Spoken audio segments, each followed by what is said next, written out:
E buonasera a tutti gli amici da casa sintonizzati su Lombardia TV. Che calcio che fa, quinta puntata. Abbiamo avuto una settimana per il campionato un po' interlocutoria, nel senso che si è fermato il campionato e siamo andati avanti invece con la Nation League, quindi con le ultime partite di questa nuova competizione, che ha visto ovviamente in programma una partita della nazionale italiana contro il Portogallo e un amichevole successivamente a Genk contro gli Stati Uniti. Questo non vuol dire che di calcio non si sia parlato anche a livello di Serie A, e infatti inizia il prossimo turno che è il 13° della Serie A, e chiaramente di queste cose e tanto altro dovremo parlare ovviamente con i miei ospiti, e quindi vado a presentare i compagni di avventura di questa quinta puntata.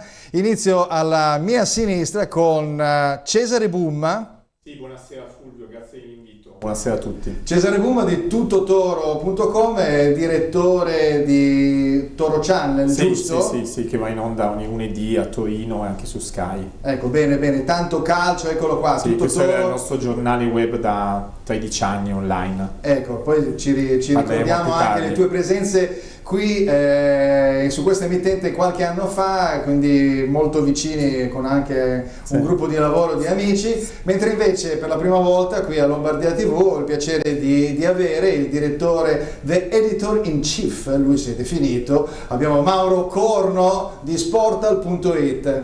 Buonasera a tutti e grazie per l'invito. Non è tanto che mi sia definito io, ma un'azienda comunque britannica, per cui sono rimasti queste definizioni, sì. Sì, perché poi scusami, editor in chief mi è un po' incuriosito, no? Perché uno dice direttore responsabile, direttore editoriale, ce ne sono tantissimi. L'editor in chief potrebbe essere anche il caporedattore, il redattore, diciamo, sì, principale, no? Di fatto io non ho molto potere sui grafici, sui tecnici, fanno un po' tutto loro, per cui comunque no, di fatto è rimasto questo, è direttore comunque, se vogliamo proprio. Bene, allora volevo dire una cosa, che innanzitutto, siccome noi parliamo poi di Toro, no? Perché abbiamo il nostro amico che è venuto da Torino direttamente per tuttotoro.com, allora non posso non riportare le frequenze di Lombardia TV, e quindi dove è possibile poter vedere la nostra trasmissione. Quindi ricordo, per gli amici della Lombardia, canale 99599, per il Piemonte appunto canale 219, la Liguria canale 665, l'Emilia Romagna canale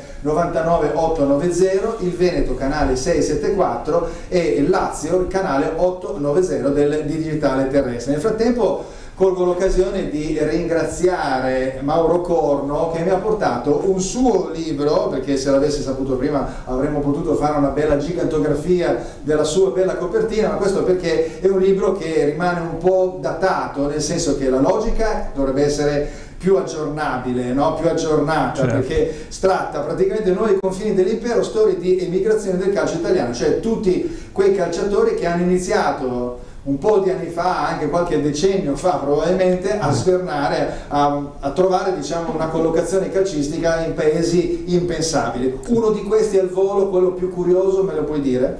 Ma il primo calciatore italiano a giocare in India si chiama Ivano Fucci, era un portiere ed era uno dei 3 portieri che nella Serie B indiana erano anche possessori di guanti. Anno in primi anni del 2000, 2006, 2000, poi dopo c'è stato tutto il boom. Poi c'è stato il boom, però lui è arrivato per primo. Benissimo, vabbè, questa era una piccola chicca, ci tenevo perché mi hai regalato il libro, lo leggerò comunque perché sono delle bellissime storie in ogni caso, anche se magari hanno smesso di giocare. Allora iniziamo a parlare della nazionale, perché non possiamo non parlare della nazionale. Ci sono stati dei riscontri positivi, no? Indubbiamente, di questa nazionale nelle 2 partite, anche se però manca un po' il gol. Quindi occasione nuova della nazionale attorno a un gioco, a dei profili nuovi, giovani, che riescono in qualche modo a garantire forse un minimo di gioco che non si pensava probabilmente avrebbero raggiunto nel tempo, e invece sembra quasi che questa nazionale sia un po' più andata avanti rispetto, diciamo, alla calendarizzazione, no? L'unica cosa che emerge in questo momento è che manca il gol, no? E quindi allora io volevo sapere, vi rimando le domande, quindi saranno domande, diciamo, abbastanza, cioè per tutte e due, con risposte brevi, perché abbiamo tanta carne al fuoco. Ma io ti dico da parte mia sull'argomento nazionale, Mancini sta cercando di trovare una quadratura giusta tra i giocatori, le giovani leve. Sicuramente il lavoro è difficile perché lui ha iniziato da poco, sta cercando di trovare gli uomini giusti per il suo gioco. Ultimamente, come dicevi tu Fulvio,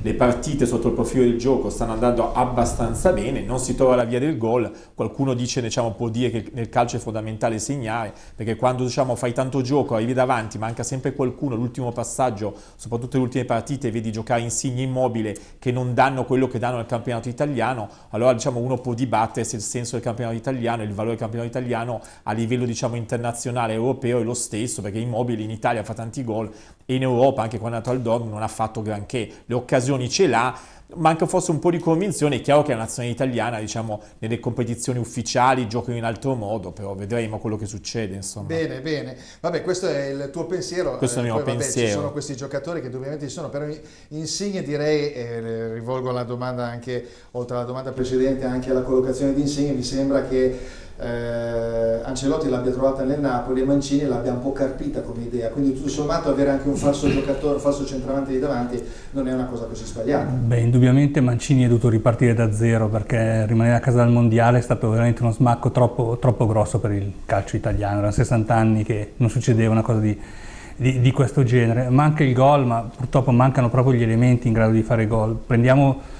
il mondiale del 2006, Iaquinta, che era la quinta punta forse, adesso sarebbe titolare inamovibile. Che giocatori erano? Immaginiamoci, prendiamo quelli del 2006, prendiamo quelli dell'82, c'era Paolo Rossi. Ora c'è grande difficoltà davanti. Mancini è ripartito da zero perché ha dovuto proprio portare questa squadra a trovare gli schemi che si erano completamente persi con la gestione Ventura, una gestione che purtroppo ha lasciato quello che ha lasciato, e ricostruire dopo non era facile perché hai dei ragazzi demotivati. Posso aggiungere una cosa, sì, che non è solo il discorso di Ventura, ma penso anche ai Conte, che aveva ottimizzato tutto per la manifestazione breve. Alla fine di quei giocatori, Pellè, Zazza, Zazza c'è ancora, però Giaccherini, Candreva, per dire, giocatori che dopo alla fine, cioè tu passi nel giro di 4 anni in tre modi di giocare, no? Io ho avuto la fortuna di andare in Francia quando ci fu Belgio-Italia, e c'era un Belgio che cercava di giocare, un'Italia che aspettava, e proprio alla italiana poi l'ha castigata. Ecco, Conte, grande motivatore, grintoso. Probabilmente fosse rimasto, l'Italia comunque avrebbe continuato su questa strada, che era quella tracciata un po' dai grandi commissari tecnici italiani, insomma Bearzot, anche se poi, se noi andiamo a vederci il gol famoso di Tardelli, abbiamo Scirea che sull'1-0 va in escursione, quindi va in attacco, quindi comunque era sì uno che faceva giocare la squadra in maniera piuttosto bloccata, ma aveva dei difensori che ti permettevano di farlo. Tecnica da parte di tutti i giocatori, una grandissima nazionale. Quindi alla fine siamo sempre lì, c'è un problema proprio di uomini. Velocissima, gli attaccanti del 2006, Iaquinta l'hai detto tu, Gilardino, Inzaghi, Toni, Del Piero, Totti. Ecco, quindi Lippi, diciamo che non si era fatto mancare di nulla. Non era messo per niente male. Se pensiamo che addirittura Bearzot lasciò Casapruzzo nell'82, possiamo pensare a quello che succedeva. 5 giocatori, no? Come hai detto tu, Mauro, 5 giocatori invece Cesare, e poi vediamo quali potresti inserire tu. 5 giocatori d'attacco che potrebbero essere, come se domani dovesse iniziare il campionato del mondo del 2006, tu sei Lippi e devi portare 5 giocatori d'attacco. Chi porteresti per questa nazionale? Si parlava prima, quello che dicevi anche tu, all'epoca c'erano dei talenti pazzeschi, adesso come adesso, non so, Cutrone, è un gioco, devi giocare, butta dentro. Giocatori di adesso, sì, tu dici, giocatori di adesso, ma è difficile trovare di giocare, si parla di Cutrone. Insigne lo metti? Insigne lo porto. Poi. Immobile, lo stesso Belotti, perché parliamo del Torino, ultimamente non l'ha convocato, magari Cutrone. Pavoletti non lo porti? Non mi entusiasma Pavoletti, diciamo, è un palle attaccante... Alte? Quale? Per le palle alte? Palle alte sì, potrebbe essere, però secondo me Mancini, per il gioco che fa, lui vuole una punta, potrebbe essere Belotti, lo stesso Immobile. Secondo me Belotti Immobile la coppia potrebbe essere quella ideale, con Insigne magari un po' più dietro, però è più che altro il meccanismo con Verratti dietro a centrocampo, che è un giocatore che è propulsore di gioco, e si è visto in queste ultime partite. Sentiamo Mauro. Cosa permette di lasciare a casa uno come Balotelli? Secondo me quest'Italia non può. Tra l'altro io, e non sono l'unico, immagino, continuo a dire che se ci fosse stato Balotelli in quell'Italia-Svezia noi saremmo andati ai mondiali, perché comunque non far giocare a Balotelli, non convocare Balotelli per lo spareggio. Tu dici l'avevi messa sull'agonismo magari. Ma non solo, un giocatore, se noi ricordiamo Chi è che ha fatto l'ultimo exploit da attaccante d'Italia? Balotelli con i 2 gol alla Germania famosi. Sì, però era vero. in una fase tutto sommato Sì, di giocatore performante. Dopo ha avuto un calo. sì, calato come però giocatore. io sono l'anno scorso comunque a novembre lui si stava riprendendo. A mio Sì, parere, tanti errori sono a stati mio fatti. parere si poteva giocare questa cosa e io su Balotelli comunque insisterei perché c'è questa penuria. A me piace tantissimo anche Belotti, perché sono degli attaccanti che comunque possono fare, al di là del fatto, sognare la tifoseria. Insigne non lo tolgo mai perché è il giocatore di maggiore talento della No, ma anche della questa nazionale posizione italiana. qua, questo falso 9 che si inserisce, arrivato a un certo punto mi sembra anche un giocatore che Sì. sta creando, perché togli l'equivoco, perché non puoi metterlo a centrocampo, non puoi metterlo a metà, perché metterlo a metà tra le due linee diventa un indubbiamente debito. questo poi è anche poi il problema di Ancelotti, se vogliamo, che si è reso conto che non può giocare col centravanti di peso, con Milik davanti li costringe a lasciare fuori uno dei tre, che uno tra Callejon, Mertens e Insigne, ed è un problema vero. Poi Mertens continua a segnare. Continua a segnare. Nell'Italia invece c'è un problema diverso. Io voglio dire, se Mertens, Callejon e Milik fossero comunque italiani sarebbero i tre attaccanti titolari. Di quel lotto di giocatori che ha anticipato prima Cesare, vedresti qualcun altro? Beh, metteresti dentro Balotelli in questi 5. Se tu domani parte il campionato del mondo, che allora i tuoi sarebbero Balotelli, lo metti dentro? Beh, se parli domani io porto anche Quagliarella. Perché porto anche Quagliarella, perché comunque per un mondiale un giocatore di questo livello già pronto e preparato, capace di trasformare in gol. Quagliarella, Balotelli, Belotti, Insigne, e come quinto potrei portare me stesso a questo punto, perché siamo messi talmente talmente difficile. Sì, Immobile comunque merita. Non siete d'accordo su Pavoletti? Per me è un giocatore che per certe situazioni non come fisso, ma è un giocatore che può essere interessante, perché se giochi palla a terra magari ci sono delle partite in cui hai bisogno del traversone. Dipende, Fulvio, dal tipo di gioco che Mancini, se vuole la torre con i due esterni che tu parti con palla bassa, non si sblocca il risultato, è più facile fare dei cross, potrebbe essere, diciamo, metti dentro dopo uno alto. Lì dipende, secondo me Mancini vuole costruire sicuramente un gruppo affiatato. C'è il problema di Balotelli che diceva Mauro prima, secondo me potrebbe essere valutato. Io credo che Mancini possa anche valutarlo Balotelli, nel senso, se sia idoneo in questo momento. Io credo che lui abbia avuto, Balotelli, dei problemi con i senatori della nazionale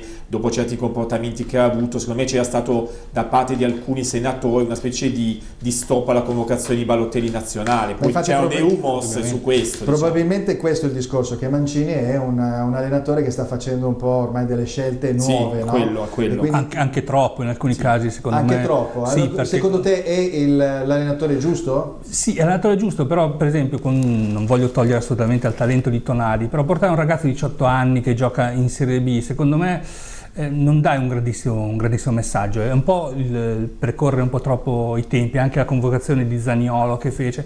Secondo me lui dovrebbe un po' meno dare l'impressione di sperimentare, ecco, perché se tu continui a sperimentare crei comunque dei dubbi anche agli stessi giocatori. Immagino il calciatore comunque sgamato, importante, si trova un ragazzo... Poi magari rimane oppure magari il ragazzo rimane a casa dopo, successivamente, è stato convocato, rimane magari nella sfera questa idea... Sì, no? Tonali mi sembra un ragazzo già mentalmente scafato, un ragazzo intelligente comunque. Poi riguardo invece Pavoletti, purtroppo lui, quando ha avuto l'occasione di giocare in grandi squadre, non ha dimostrato di poter fare il salto.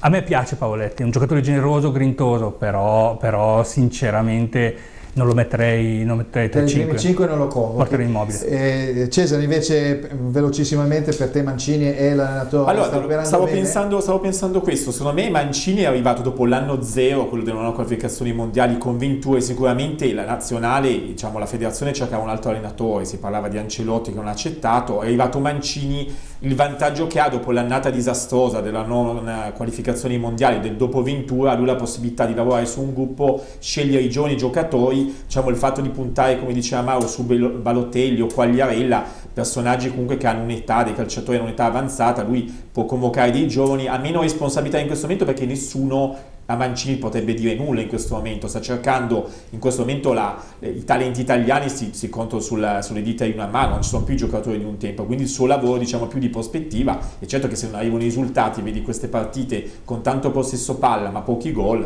qualche domanda uno se la fa. Ecco, in questo momento storico i campionati del mondo in Russia hanno visto la Francia come vincitrice e ovviamente in secondo posto la Croazia, no? Quindi tanti talenti la Francia, Fulvio. Sì, cioè, tanti... ecco, quello volevo dire, che arrivato a un certo punto la Francia viene anche da un periodo di un po' di ricostruzione, Sì. no?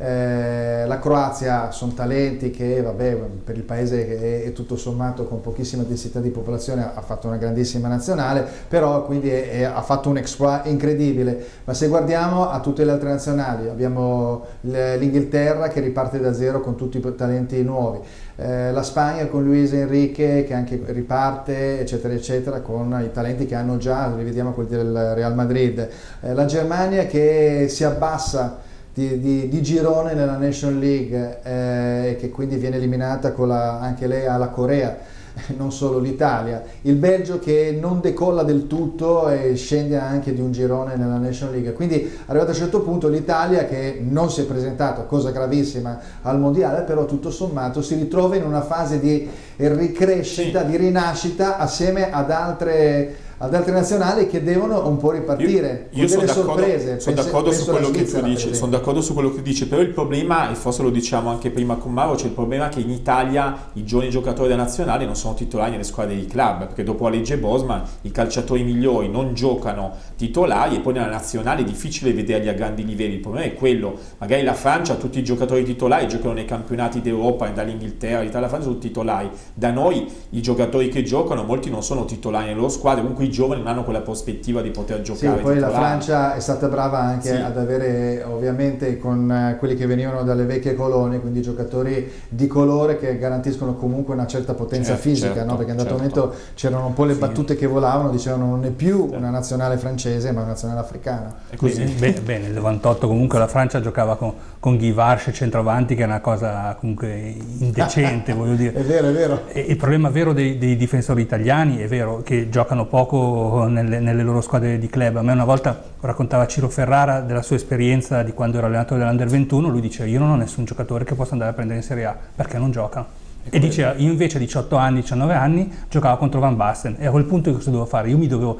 industriare, dovevo cercare il modo di marcare un fenomeno di questo genere, quindi davo il calcetto lì, lo tenevo per la maglia, però io a 19 anni ero già un ragazzo sveglio e formato, potevo giocare in nazionale. Adesso chi vado a prendere? Il problema vero è questo, quindi da una parte Mancini secondo me esagera, dall'altra parte il problema di questa catena, quello che manca sono i club che danno fiducia. Sì, quanti stranieri abbiamo? Cioè, il solito discorso, come diceva una volta Cosmi, i giocatori è più facile andarli a cercare in macchina al campo veloce che guardare questi video che arrivano. State tirando fuori un argomento che poi ho trattato più volte nelle trasmissioni di Calcio che fa, sia in TV che in radio, che riguarda ovviamente la situazione del calcio italiano, che deve essere in qualche modo ricondizionata a tutti i livelli, no? Perché dopo alla fine non giocano nelle squadre top, eccetera, non giocano neanche a momenti in Serie C, per dire, però ci ritroviamo, parlo dei giovani, ma ci ritroviamo proprio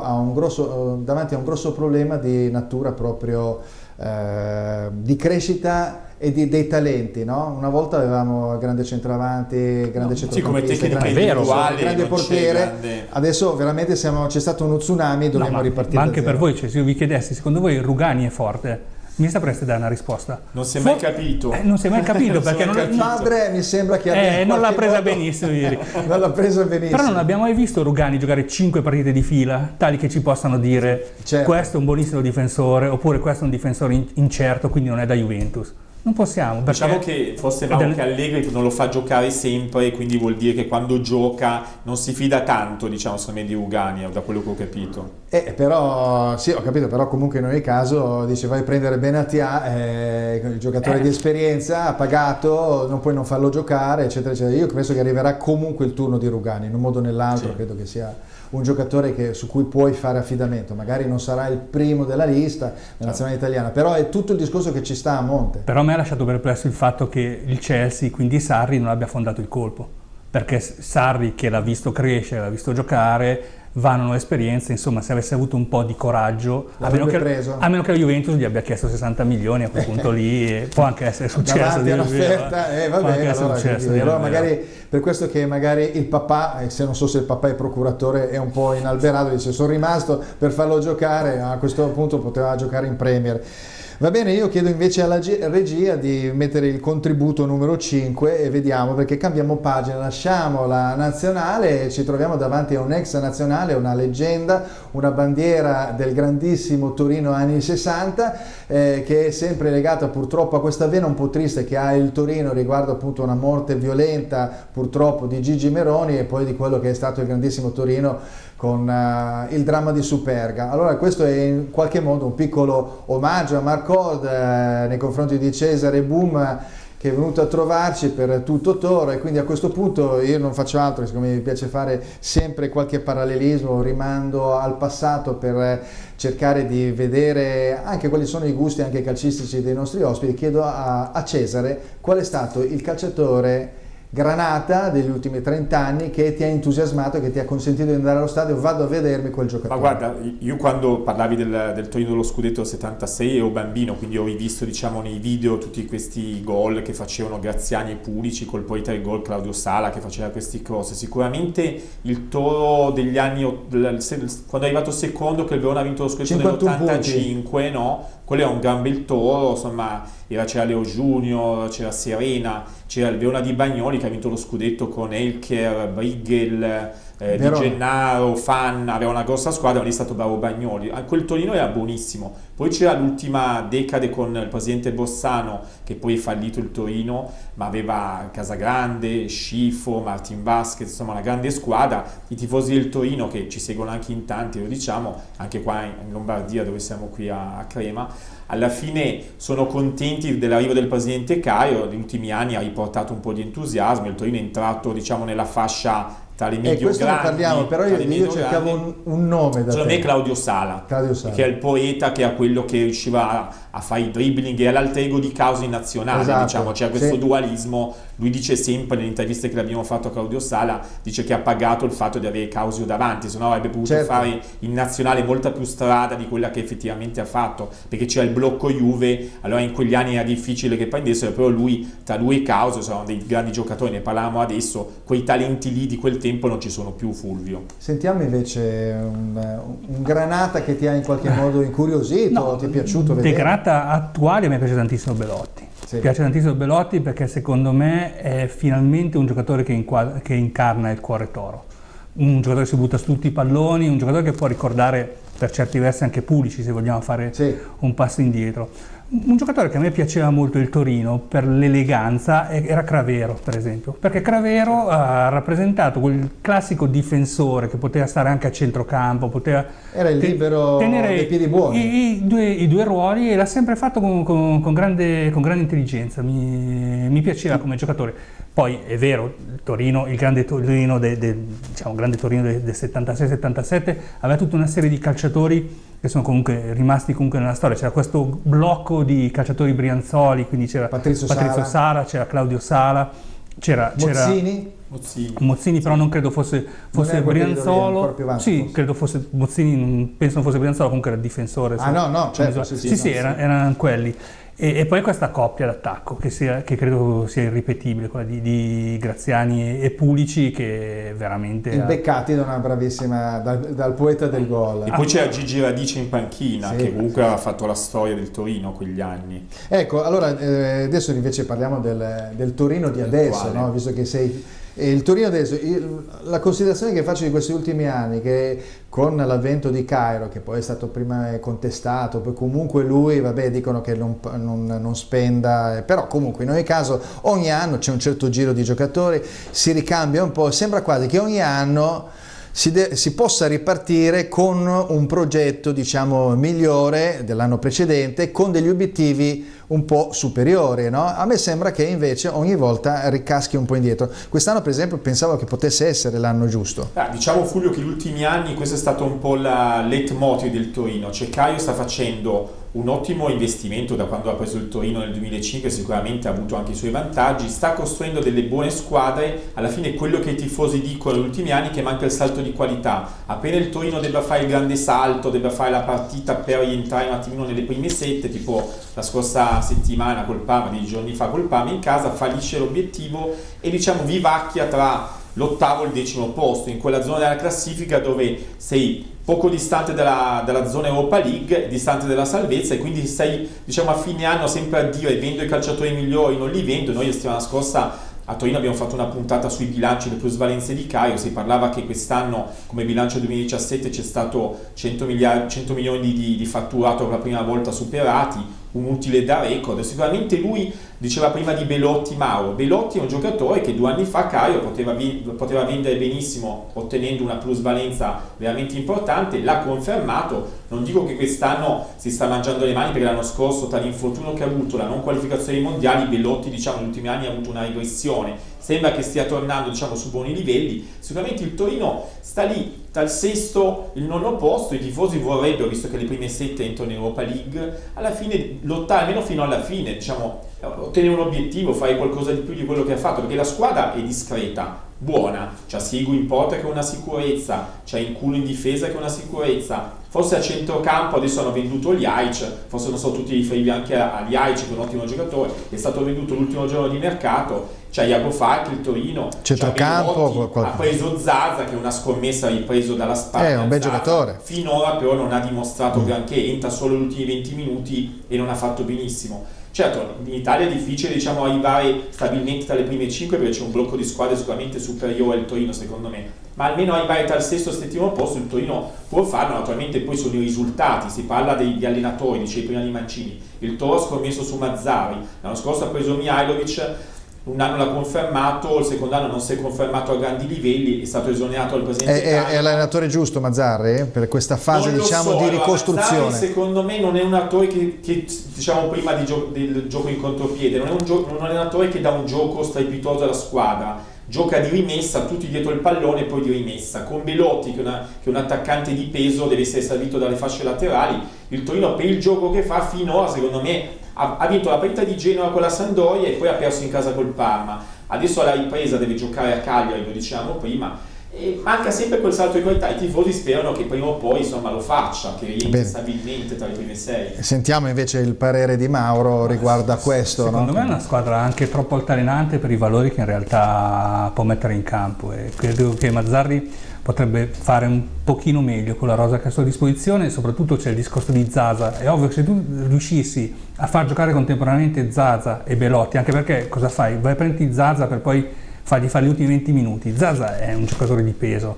Per il giocatore di peso è molto difficile entrare, non è il giocatore guizzante. Sta giocando molto bene Iago Falco, quindi è imprescindibile quel giocatore. Sì. Però a questo punto bisognerebbe un attimino capire anche che idea ha Mazzarri di questa sua formazione, perché di dietro è messa molto bene, perché è vero, Sirigu è sicuramente uno dei primi 3 portieri italiani, quindi comunque sei coperto. Kulu è un difensore centrale che comunque potrebbe giocare anche in formazioni ben più forti. È vero, ha qualche giocatore stagionato, perché comunque ti trovi De Silvestri ancora, però sono dei mestieranti, dei giocatori comunque di buon livello. Ansaldi? Sei fortunato, certo, è molto muscoloso. C'è Gigi, questi giocatori che hanno pescato di Petacchi sul mercato, questo giocatore di centrocampo, due colored, Meite e Gigi, che stanno facendo abbastanza bene. Rincon a centrocampo è altalenante, non convince quando manca Meite vicino, tipo col Parma ha sofferto parecchio, e in avanti Belotti, diciamo, a Genova ha fatto 2 gol e col Parma, diciamo, ha lottato, che Belotti è un lottatore, lo diceva anche Mauro prima, sicuramente un ottimo giocatore, ma deve ritrovare fiducia in se stesso. Prima arrivava sempre secondo sul pallone, le ultime partite sembra aver ritrovato la grinta di 2 anni fa. Certo che pensare alla quotazione che era stata data, vabbè che sono quotazioni italiane, sì, quotazioni italiane. 100 milioni e poi si è fatto male, certe volte uno dice beh, era meglio venderlo a 80, che infatti magari c'era. Quello che ti dicevo, secondo me il presidente Caio, non so se si è mangiato le mani, ma sicuramente se lo vendesse adesso prenderebbe molto di più. No, certo, adesso è svalutato il giocatore, però il giocatore dopo alla fine della fiera ha fatto un'operazione a ritorno. Ma questo un ottimo giocatore, veniva dal Palermo, è stato preso dal Palermo, però quella cifra lì secondo me non la vale. È stata una cosa molto strana quella, perché comunque Belotti dici dell'infortunio o del discorso dell'operazione in sé? Belotti Milan sembrava comunque un'operazione, sembrava fatta, avevi la volontà del giocatore, che tra l'altro, se non mi sbaglio, anche tifoso rossonero, per quanto possa essere importante per dei calciatori comunque professionisti, e mi ha sorpreso molto che non siano arrivati ad una conclusione dell'accordo.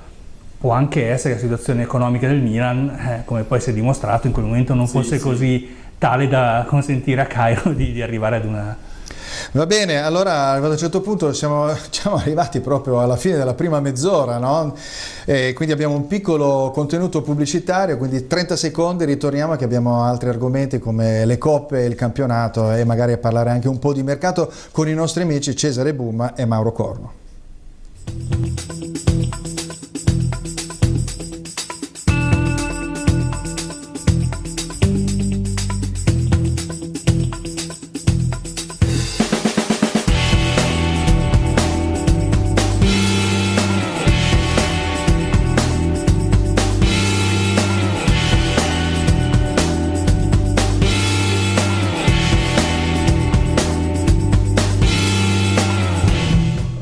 Eccoci, riprendiamo perché durante la pausa ci scambiavamo già delle considerazioni riguardo appunto a quello che sarà la scaletta, appunto è la scaletta diciamo di Che calcio che fa nella seconda parte. La seconda parte ci dedichiamo un attimo a quello che sarà oltre il campionato, perché abbiamo parlato di calcio estero con la Nation League, di calciatori che potevano essere venduti anche all'estero. Lo stesso Belotti era in qualche modo stato considerato diciamo come un eventuale acquisto da parte delle squadre inglesi.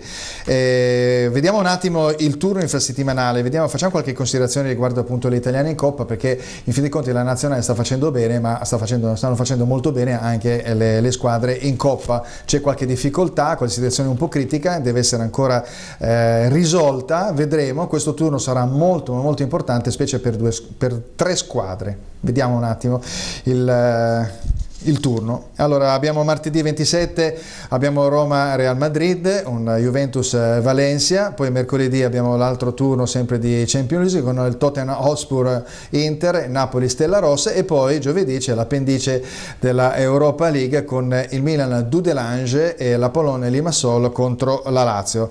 Parliamo un attimo di Roma-Real Madrid, nello stesso momento verrà giocato CSKA-Pilsen, quindi arrivato a un certo punto Real Madrid a 9 punti, la Roma a 9 punti, poi il CSKA a 4, Vittoria Pilsen 1, quindi se le due squadre Roma e Real pareggiano vanno a 10 punti e probabilmente il CSKA dovrebbe veramente, anche se inanella 6 punti, arriva a 10 punti, no? La Roma, non dobbiamo dimenticare che lo scorso anno è arrivata in semifinale Champions League, esatto, e molto probabilmente con un arbitraggio differente sarebbe andata a giocarsi la finale. E lì dovevano entrare solo una delle squadre italiane, secondo me, o l'una o l'altra. Questo c'è un po' di cattiveria perché ogni tanto mi vengono questi retropensieri, ecco. Però tanto di cappello di Francesco, che si è trovato una formazione veramente disastrata da alcune operazioni di mercato che io tuttora non riesco comunque a capire, e che sono abbastanza convinto che lui stesso non abbia avallato. In campionato è altalenante, in Coppa sta facendo bene, passerà sicuramente il turno. Si può anche non essere scaramantici. Non mi soffermerei più di tanto su questo, perché è abbastanza evidente che anche se andasse a perdere comunque il CSKA la partita successiva deve andare a far punti a Madrid, quindi sarà un po' difficile. L'altra partita sempre di martedì è il Juventus-Valencia. Allora la Juventus ha 9 punti, il Manchester ne ha 7, il Valencia ne ha 5, Young Boys ne ha 1. Dall'altra parte c'è Manchester Young Boys, quindi il Manchester potrebbe andare a 10 battendo gli Young Boys e la Juventus potrebbe andare a 12. Io dico, bisogna fare attenzione al Valencia, perché il Valencia è una squadra che potrebbe essere, non dico una sorpresa, perché la Juventus deve batterla questa squadra, perché vanno sapendo benissimo che se loro si giocano tutto per tutto contro la Juventus, perché dopo vanno al ritorno, c'è un Valencia-Manchester. Sì. Quindi come la pensate? Ti dico, Fulvio, la Juventus è favorita, sicuramente, come dici tu, il Valencia non ha niente da perdere, ha dato diciamo per fare la partita della vita, che poi o dentro o fuori, però la Juventus è sicuramente favorita. Non credo che il Valencia possa avere la forza per andare a vincere a Torino. La Juventus non deve sottovalutare la partita, ma è favorita sicuramente sul Valencia, secondo me.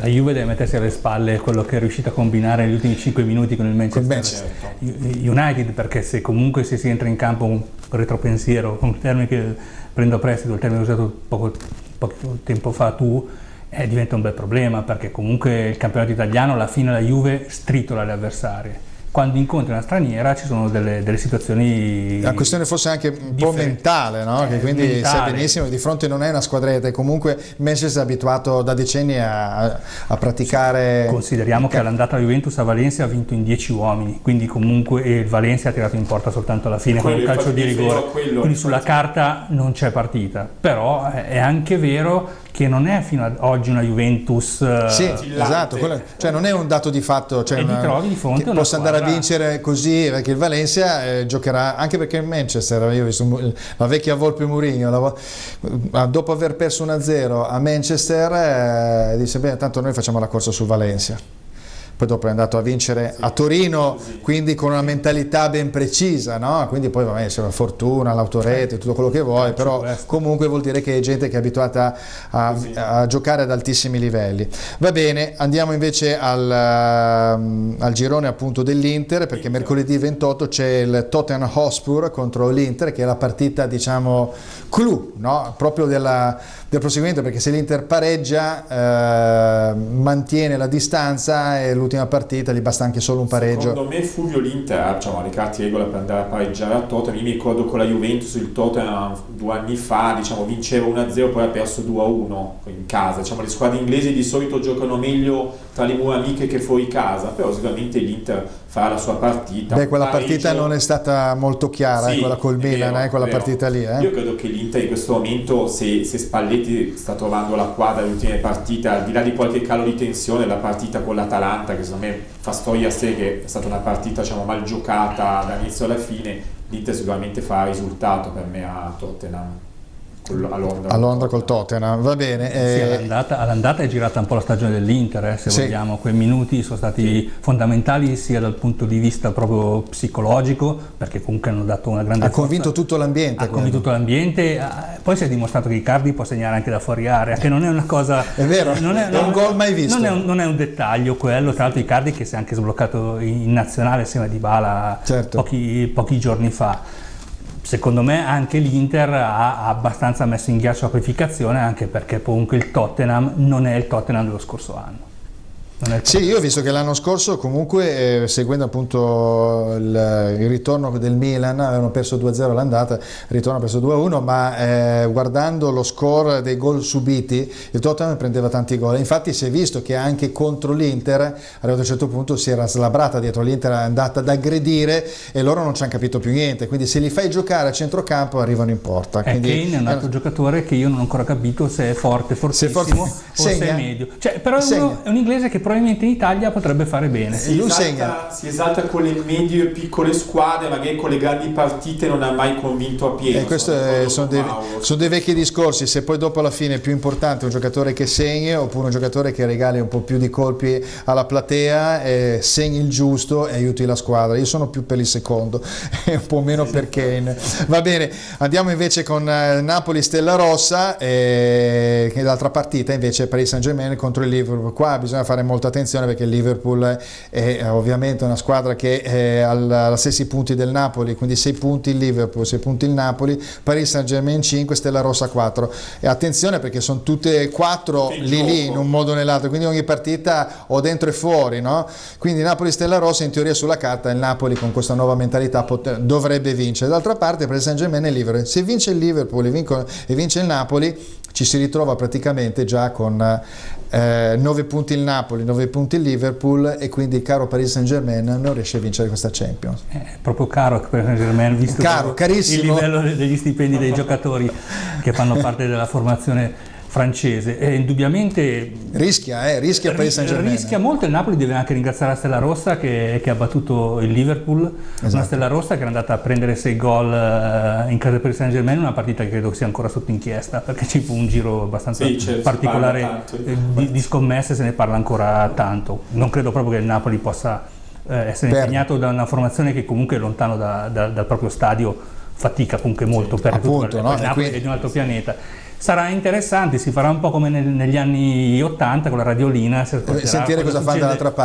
parte. Perché potrebbe essere veramente uno spartiacque e subito, perché praticamente la partita successiva Stella Rossa Paris Saint-Germain, quindi vabbè, vediamo, però dopo c'è un Liverpool-Napoli e il Napoli dopo deve fare i 3 punti assolutamente con la Stella Rossa. Però 4 squadre che possono andare di là sarebbe un risultato veramente anche sorprendente per questo calcio sarei italiano. molto contento, saremmo tutti molto contenti dopo anni che l'Italia a livello di Champions League non otteneva dei grandi ma infatti abbiamo bisogno di risalire, abbiamo bisogno di soldi, tante cose, di prestigio e poi anche di avere un po' di autostima, perché io penso che anche dalla parte interna, già partendo dal nostro ambiente, c'è veramente poca autostima. Dobbiamo cercare di capire che il nostro campionato, il nostro modo di intendere il calcio comunque ha dettato legge, non sempre, però comunque noi siamo difficili da incontrare, diciamo anche a livello di nazionale. Parliamo invece dell'Europa League, quindi giovedì 29 Milan Dudelange, d'altra parte c'è un Betis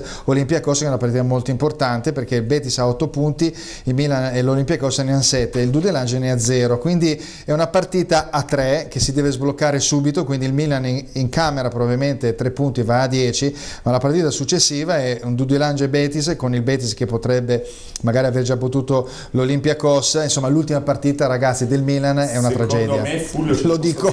Secondo me il Milan deve essere bravo Gattuso a lavorare sulla testa dei giocatori, perché la partita persa con la Juventus in campionato ha lasciato dei strascichi a livello mentale, l'espulsione di Higuaín, la squalifica, ci sono state delle situazioni. In questo momento il Milan non si è ancora capito che tipo di campionato possa fare, ha delle buone potenzialità, qualcuno critica Gattuso, qualcun altro dice che la rosa a disposizione non è quella per una grandissima squadra, alla fine sono i risultati sul campo a parlare. In questo momento il Milan alterna delle buone prestazioni, ha vinto parecchie partite nel recupero oltre il 90°, con la Juventus obiettivamente la rosa della Juventus è superiore a quella del Milan, poi c'è stato questo rigore che poteva cambiare la partita e in quell'occasione si è vista la differenza della gestione tra Allegri e Gattuso. Allegri non ha fatto giocare Bonucci, che poteva essere contestato ai tifosi del Milan, Higuaín si è preso la responsabilità del calcio di rigore, ha sbagliato, poteva tirarlo anche che sia. Alla fine da questa partita il Milan è uscito con le ossa rotte non tanto per la sconfitta quanto a livello psicologico, secondo me. Poi ne parliamo dopo nel campionato, le ossa rotte ce le ha a tutti i livelli. Ovviamente c'è il rischio che veramente giochi la primavera, convocare Franco Baresi e Filippo Galli. Anche tu, prima hai detto ti sei proposto come quinto attaccante, quindi a questo punto però davvero Gattuso sta facendo veramente tutto il possibile. E l'hanno contestato però. L'ultima partita veloce, così chiudiamo le coppe: Apollon Limassol Lazio, e dall'altra parte entra Marsiglia, Francoforte e Marsiglia. Abbiamo l'Eintracht con 12 punti, la Lazio con 9 e gli altri sono a 1 punto, quindi Marsiglia una grande delusa da questo molto grave, un allenatore che teneva molto, che ci teneva, e che ha cercato di portarsi in casa Benatia, che poi è rimasto per togliere il posto a Rugani. Hai visto? C'è tutto. Hai visto cos'è? Bene, possiamo parlare adesso del campionato, 13ª giornata di Serie A. Voltiamo pagina, svoltiamo ovviamente sulle squadre di casa nostra, vediamo il turno successivo.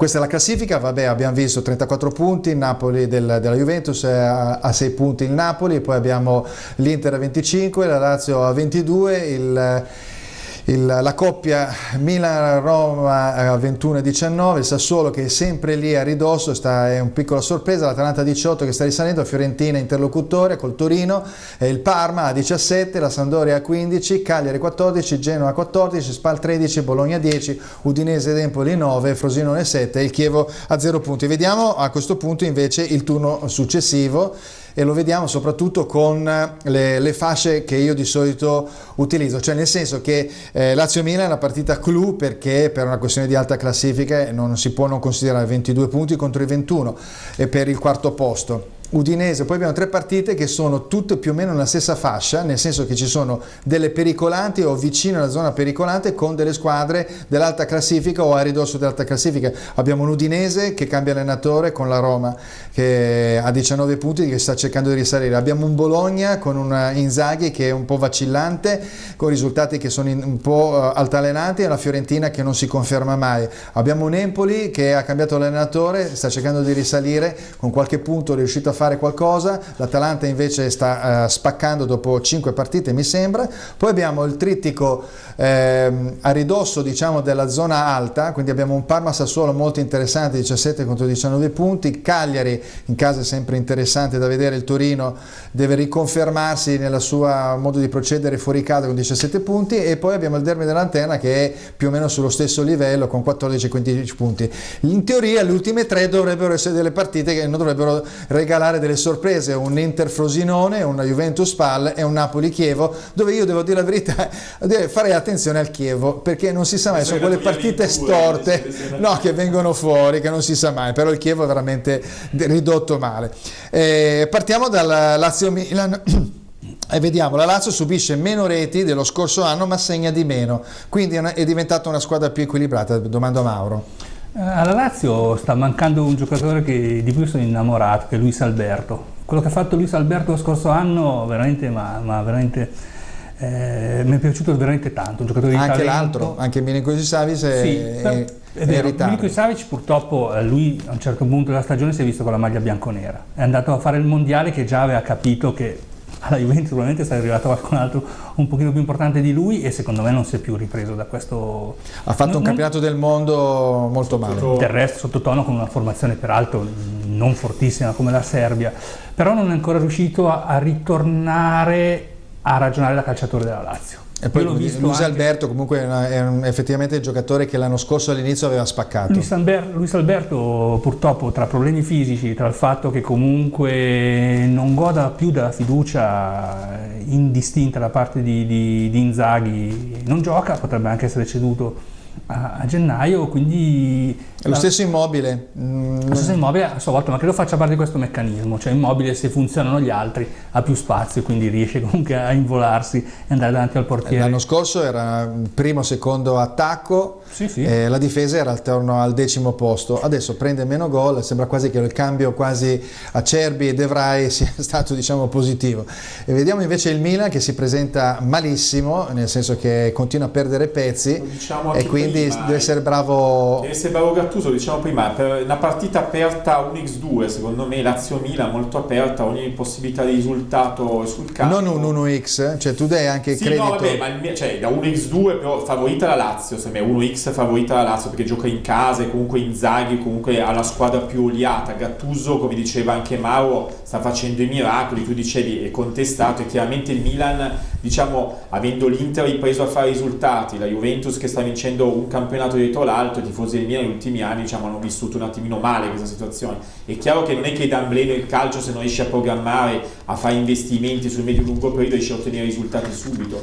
In Milan vediamo quello che succede, sicuramente la Lazio è favorita. Perfetto, allora abbandoniamo la prima, diciamo, la partita clou e vediamo invece Udinese-Roma, Bologna-Fiorentina ed Empoli-Atalanta. Quale di queste 3 partite vedreste, diciamo, Mauro, prima di tutto, cioè quale ti incuriosisce di più di questo trittico? L'Udinese che gioca con la Roma, il Bologna che deve riconfermarsi, o l'Empoli o l'Atalanta che sta facendo molto bene? No, indubbiamente l'Udinese che attende la Roma comunque sarà una partita comunque interessante, perché si sono resi conto anche in casa delle zebrette che forse è un azzardo troppo elevato quello di calare in una realtà italiana un allenatore di una squadra comunque non di prima fascia della Liga.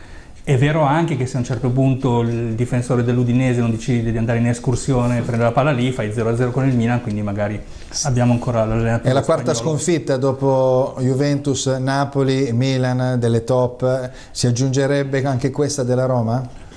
Beh, attenzione, io credo che possa venire fuori un pareggio in questo caso, mentre a differenza di quello che diceva lui, io sono abbastanza convinto della Lazio, mi spiace per i tifosi milanisti, a parte io non conto nulla, quindi, però io la vedo sarei molto sorpreso se il Milan dovesse riuscire a portare fuori i punti, perché non ha i difensori. Tra parentesi c'è anche un discorso, no? Ne parlavamo settimana scorsa con gli amici di Carta Canta Web che sono in area milanista, che adesso inizia mi sembra 8-10 partite, adesso considerando anche quelle dell'Europa League, dove gli scogli sono 2, no? Lazio-Milan e la partita di ritorno in Grecia con l'Olympiacos, il resto sono tutte partite abbordabili, quindi bisogna cercare di capire che se perdi punti sei fregato con quella squadra che ti ritrovi adesso. Se riesci a mantenere vuol dire che allora mantieni e dopo ti rigiochi a gennaio con le squadre più titolate, con un organico rientrato. Però con tutto il bene che possiamo volere a Gattuso, secondo me Gattuso sarebbe andato molto meglio una ventina d'anni fa, quando non c'erano i 3 punti.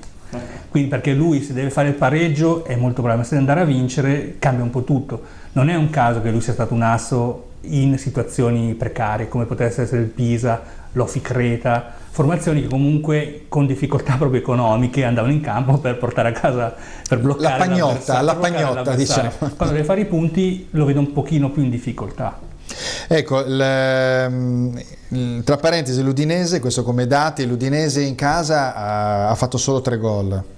L'attacco invece fuori casa della Roma è il 12°, quindi mi sembra quasi che il pareggio possa venire fuori magari a reti inviolate. Dall'altra parte poi abbiamo Bologna-Fiorentina, dove la squadra viola fuori casa non ha mai vinto. È un quindi po' come il Toro, diciamo prima, squadre che quando devono fare il salto di qualità non si confermano la domenica successiva e stanno nella zona medio-alta della classifica e fanno 2 partite buone, una no, e sono lì diciamo tra il 6° e il 10° posto, ci sono tante squadre. Io, riferimento a quello che dicevi prima, Fulvio, vedrei anche un Parma-Sassuolo, come diciamo prima la sorpresa Sassuolo con De Zerbi, io l'ho visto diciamo quando allenava anche il Foggia. E allora parliamone del trittico Parma-Sassuolo, Cagliari-Torino e Genoa-Sampdoria. È un'ottima squadra Sassuolo, ben organizzata, d'altronde mi parlava Mauro del Pisa di Gattuso, io avevo seguendo anche il Foggia da alcuni anni, la finale Foggia-Pisa dove De Zerbi allenava il Foggia e Gattuso allenava il Pisa, dove la partita era stata equilibrata e poi è stata decisa diciamo una fase finale, diciamo burrascoso,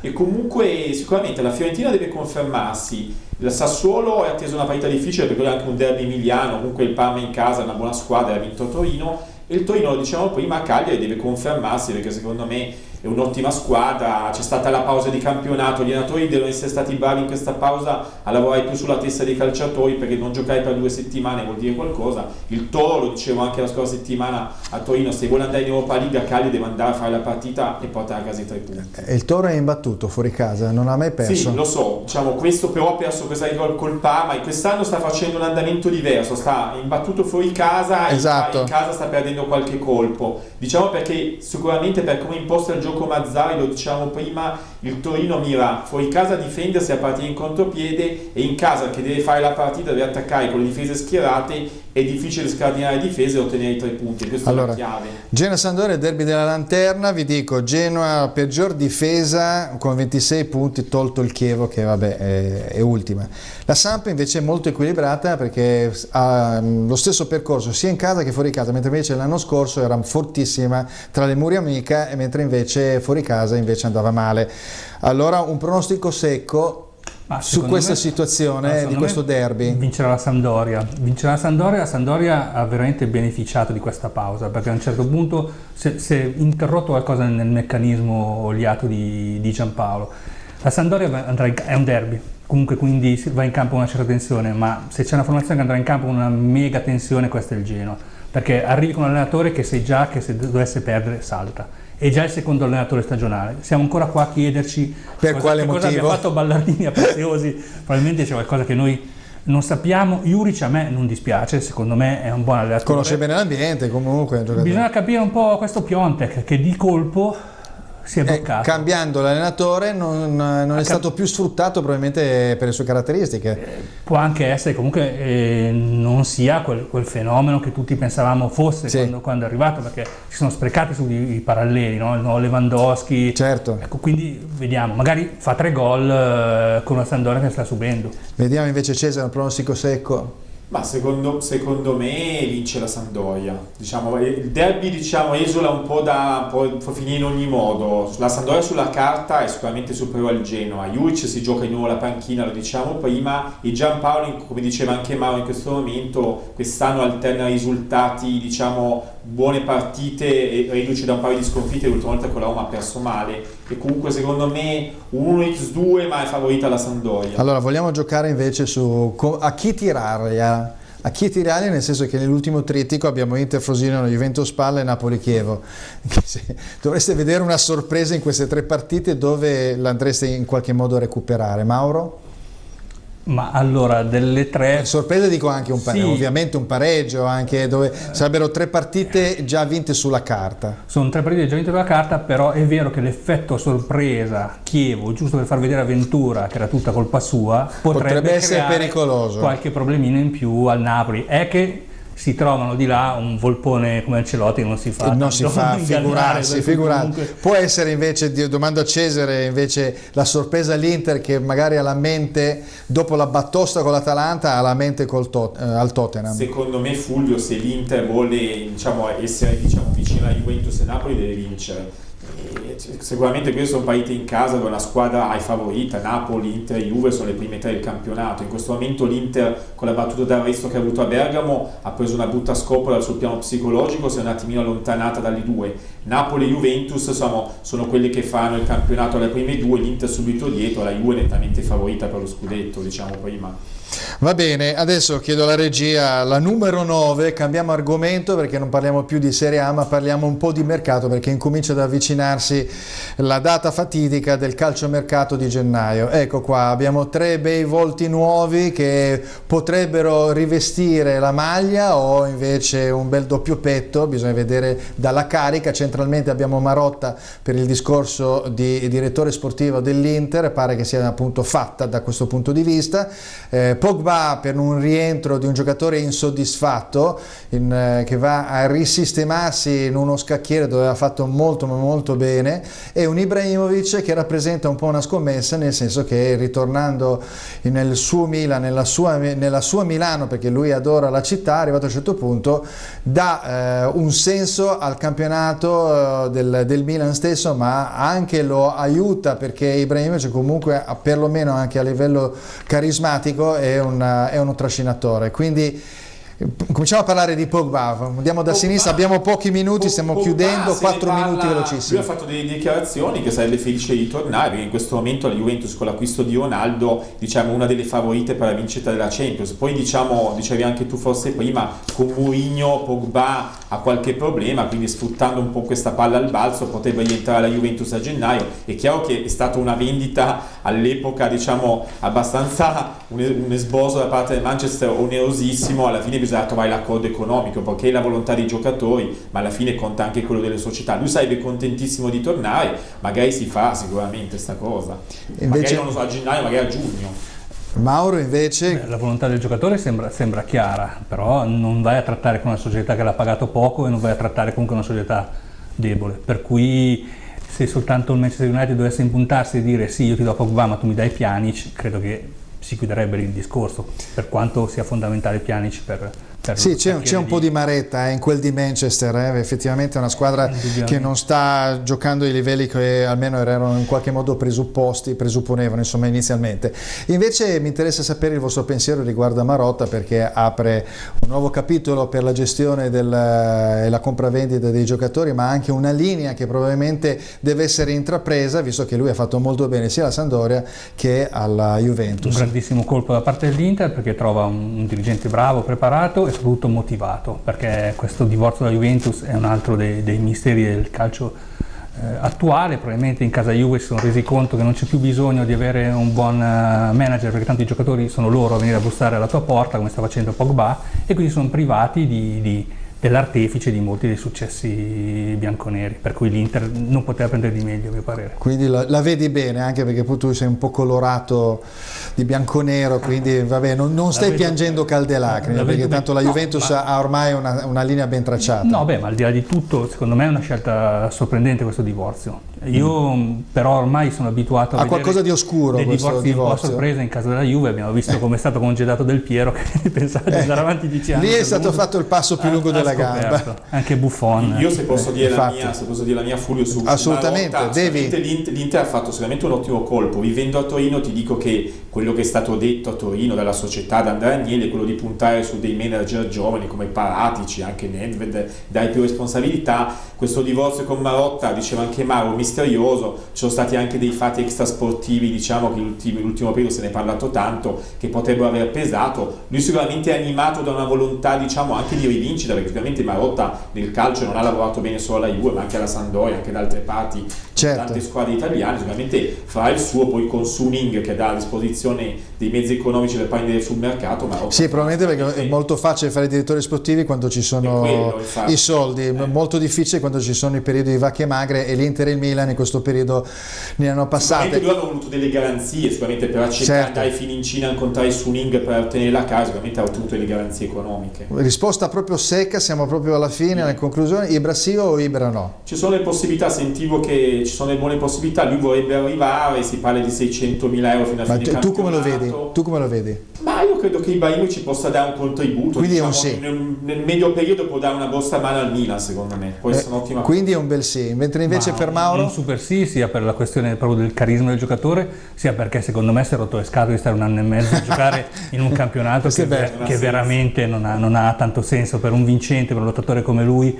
Tornare a giocare in Serie A. Poi lui deve ruotare, no? È un procuratore che è abituato a far ruotare i giocatori. Va bene, sentite, siamo arrivati alla fine della nostra trasmissione, spero che vi siate divertiti. In ogni caso io vi ringrazio, perché è sempre bello parlare con dei professionisti. Abbiamo avuto la parola granata direttamente da Torino con Cesare Boom di Toro Channel, direttore di Toro Channel, di tuttotoro.com. Grazie Cesare. Grazie a tutti i telespettatori, buona serata. Grazie a te, benissimo anche a Mauro Corno. Grazie davvero per l'invito, è stato molto piacevole parlare con voi che sapete molto di calcio. E spero che anche i telespettatori si siano divertiti. Grazie. Sportal.it, ricordo la sua fatica di qualche anno fa, che però dovrebbe essere riaggiornata e ci sta lavorando. Nuovi confini dell'impero, storia di immigrazione del calcio italiano.